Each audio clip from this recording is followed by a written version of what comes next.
Bonjour mes chers élèves. Continuons notre cours concernant le mouvement d'un projectile dans le champ de pesanteur uniforme. Donc, on a déjà vu au premier partie les équations horaires du mouvement et l'équation de la trajectoire. Maintenant, on va voir les caractéristiques de la trajectoire. Donc, parmi les caractéristiques, on trouve le sommet de la trajectoire. Donc, c'est quoi le sommet de la trajectoire, comme vous voyez sur le schéma? Donc, c'est le plus haut point atteint par le projectile au cours de son mouvement. Et au sommet S de la trajectoire, on aura la vitesse VYS égale à 0. Donc, comme vous voyez sur le schéma, on a la flèche. On a une flèche. Donc, c'est quoi cette flèche? Que représente cette flèche? Elle représente la distance entre le sommet de la trajectoire S et l'axe des abscisses. Et le sommet est atteint lorsque VY à l'instant TS égale à 0. Et ceci est vrai à la date TS égale à V0 sinus alpha sur G. Donc, en introduisant cette expression de TS dans YS, on trouve YS est égal à 1 demi G facteur V0 sinus alpha G au carré plus V0 sinus alpha V0 sinus alpha sur G. Donc, la flèche de la trajectoire, c'est-à-dire la hauteur maximale atteinte s'écrit YS est égal à V0 carré sinus carré alpha sur 2G. Et X ou bien l'abscisse XS égale V0 carré sinus 2 alpha sur 2G avec sinus alpha, comme vous savez, égale 2 sinus alpha cos alpha.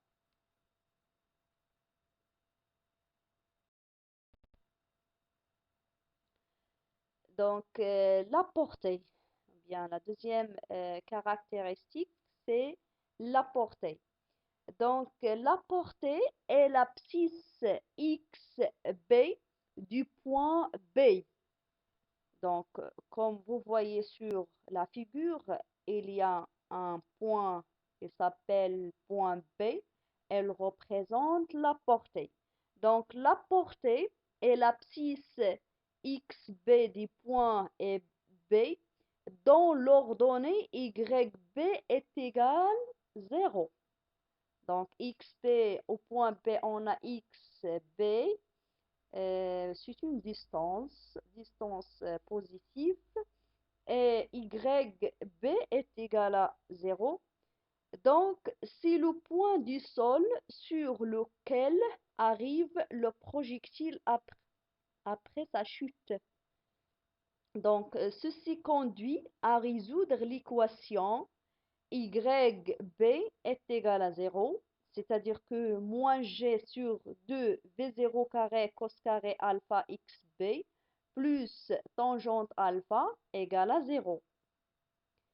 Donc, en factorisant par X, on montre qu'il existe deux solutions.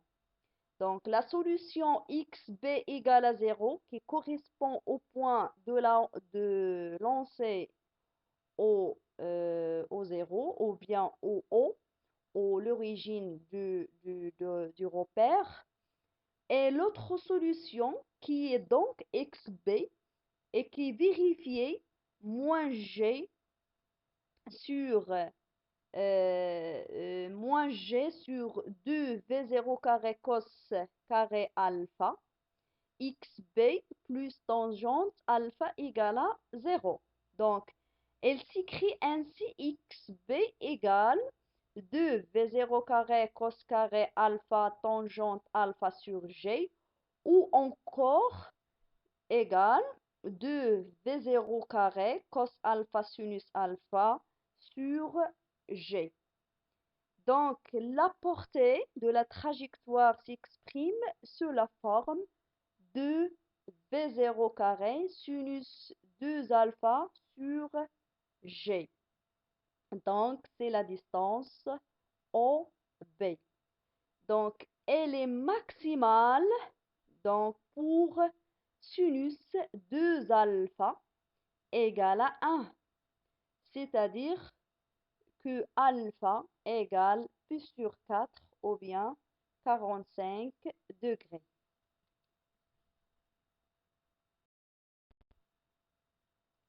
Donc, notre cours est terminé. Maintenant, on passe à l'exercice d'application. Donc, on va le corriger euh, euh, prochainement, Inch'Allah. Donc, l'énoncé d'exercice, voilà les énoncés d'exercice.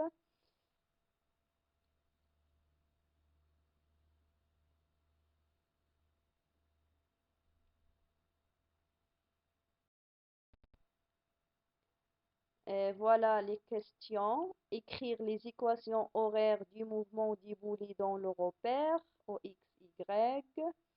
Déduire l'équation cartésienne de sa trajectoire et donner sa nature.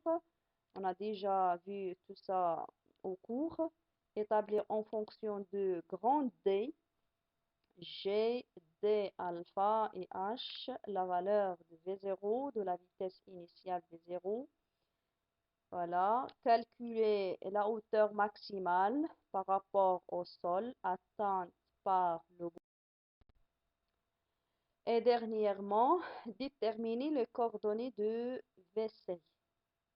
C'est-à-dire, on trouve les composantes VC selon X et VC selon Y.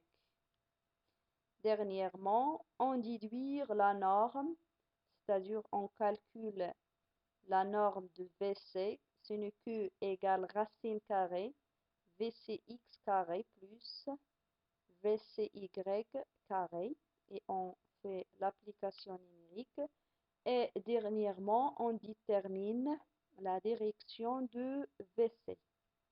Donc, vous devez schématiser la direction et vous devez le déterminer. Donc, à la suite, Inch'Allah, on va le corriger, l'exercice. Donc, merci pour votre attention.